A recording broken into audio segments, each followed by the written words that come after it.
Alright, guys, today I'll be reviewing Cyclone at Luna Park.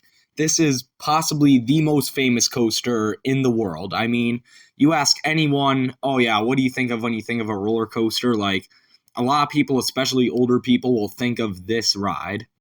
It's truly an icon, and I'll go over everything you need to know about this ride experience, if it's as good as it is according to people from 90 years ago, or is it just kind of meh? I'll go over all that in this review. So, for starters, it does cost a good amount of money to go on this thing. You can either get a wristband, which is like $64 for only 4 hours, which is what I ended up doing. I went the last 4 hours of the night and got some pretty good night rides on this, but I'll get into that later. Or you can pay $10 per ride.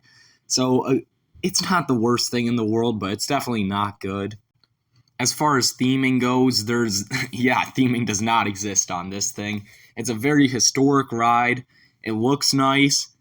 That's about it. It looks like an old classic wooden coaster because it is one. And you're not going to find any other theming around it. This ride has a very weird boarding procedure, which I definitely get because there are a few spots where it feels like it could valley. But what they do here is you basically scan your wristband or give them the ticket. You walk through. You give them like all your loose articles, your phones, anything, wallet, keys. You give them to the ride op and they give you a wristband and you like trade in that wristband for your loose articles at the end of the ride. But then they make you front load the train, and I don't know. I get it. I don't like it, that's for sure, especially since I do think the back row is slightly better than the front on this, and you're kind of getting screwed over if you get a middle seat. It's not bad in the middle, but it's nowhere near as good as on either ends of the train. However, I do get it because, especially at the start, there are a few moments that I could see it valleying if you only have a couple people on the train and they're all in the back.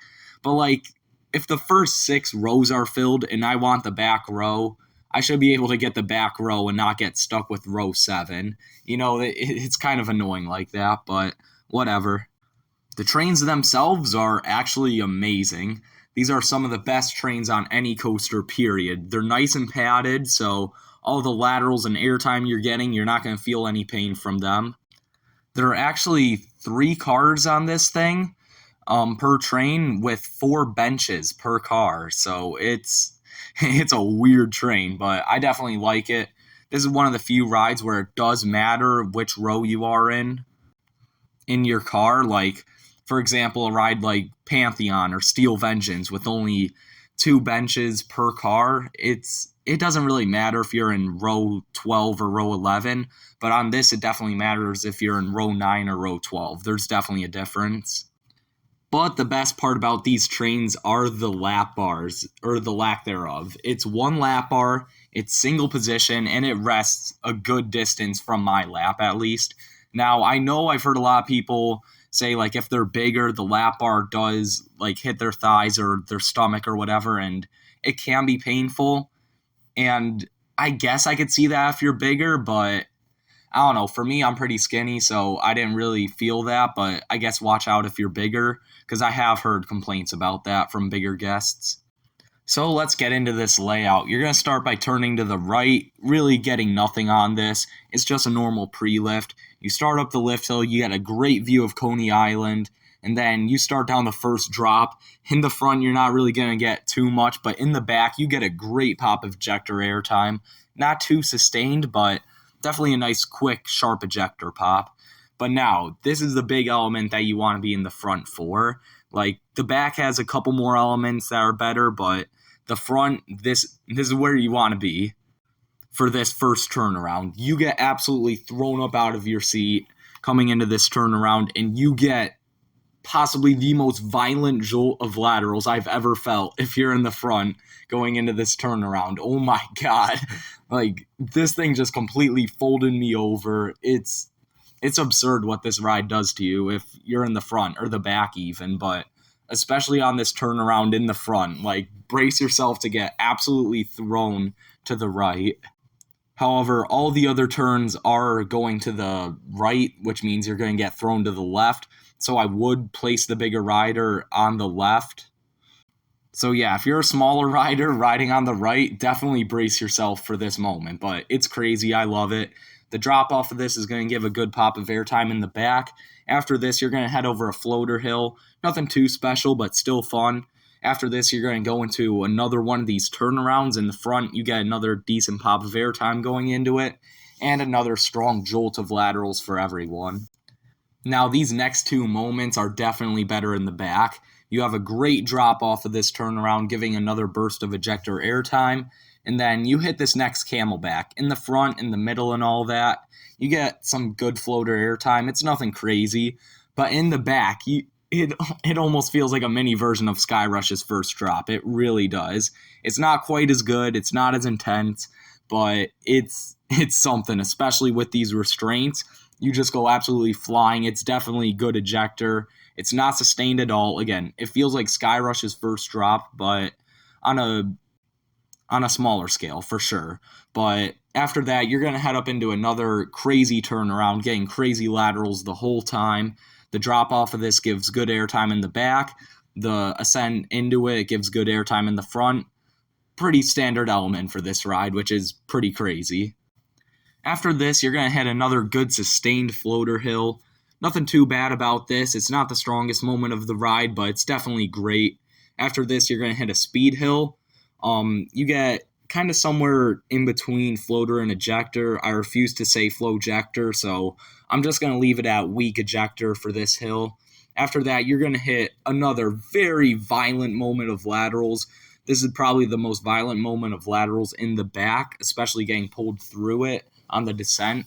It's absolutely crazy, and you get a little pop of airtime coming out of it too. And then you hit the best moment of the ride, in my opinion. That's this twisted speed hill. In every row, you're gonna get great ejector in every row, but especially in the back, oh my god, the way you get flown out of your seat while getting flown to the right, like, it's truly something special. I hear Wildcats Revenge Double Down kind of does the same thing, but like I haven't been on that yet, unfortunately. Hopefully in a few days, but yeah, for now this is the closest thing I have, and it might be crazier. I don't know, because remember, you're doing all this with a lap bar that's resting like a good 6 inches or more above your lap if you're my size. So this element's absolutely crazy, and you have no seat dividers on this either. So if you're over to the left side of the train, oh my god, you're going to get flown to the right side. Like, again, if you have the smaller person on the right side, yeah, prepare that person. So after that crazy element, you're going to go over another borderline ejector airtime hill. I'd call it ejector, but definitely weak ejector. You're going to pop up into another turnaround, get a weak pop of airtime in the front, combined with some great laterals folding you over to the left. Get another nice pop of airtime if you're towards the front going into the brakes. Get another violent jolt of laterals, not too crazy, but definitely a nice jolt of laterals before the final brakes while you're enclosed in that tunnel. You can't really see it coming, so it definitely caught me off guard the first time. And then, yeah, that's the ride. That's possibly the most famous coaster in the world, and it's one hell of a ride. As far as smoothness goes, it's definitely not butter smooth. I mean, it's almost 100 years old, but for almost being 100, it's really smooth. It's not quite Jackrabbit at Seabreeze smooth, but it's nowhere near as rough as El Toro, let me tell you. Like, the fact that this thing is smoother than a ride that's 17 years old is just sad. Like, that shows how bad El Toro is in terms of roughness, but also shows how good this ride's doing. Again, I've heard if you have two people in the same car or just one bigger person, it could be very uncomfortable. I can especially see how if you have two like somewhat bigger people in the same car, it's going to be a disaster for you, just flying into each other the whole ride basically. And yeah, if you're bigger, I could see how the restraints could somewhat be an issue. I don't really know. I can't explain how they would be an issue because I didn't have an issue with them. But yeah, after that, you're going to exit the ride to get your stuff or don't, because you can just walk right back on and they're going to keep your stuff. You're going to keep your bracelet on or whatever they give you and just keep riding it as much as you want if you have a wristband. So for Cyclone's final score, I'm going to give it a 964. This ride is definitely in my top 15 overall. It's truly special how a ride this old can be this good. It's got some of the craziest airtime and laterals I've ever experienced. It's old school. It doesn't have the sense of speed or the crazy intensity of some of these newer rides like I-305 or Sky Rush, but you know what? That doesn't matter. This ride's a classic. It's easily the best classic wooden coaster I've ever ridden, unless you count Phoenix, but even then, like, this might be better than Phoenix. I don't know. I'd have to think about it. But anyways, let me know what you guys think of the Coney Island Cyclone. Make sure to like and subscribe, and I'll see you guys next time.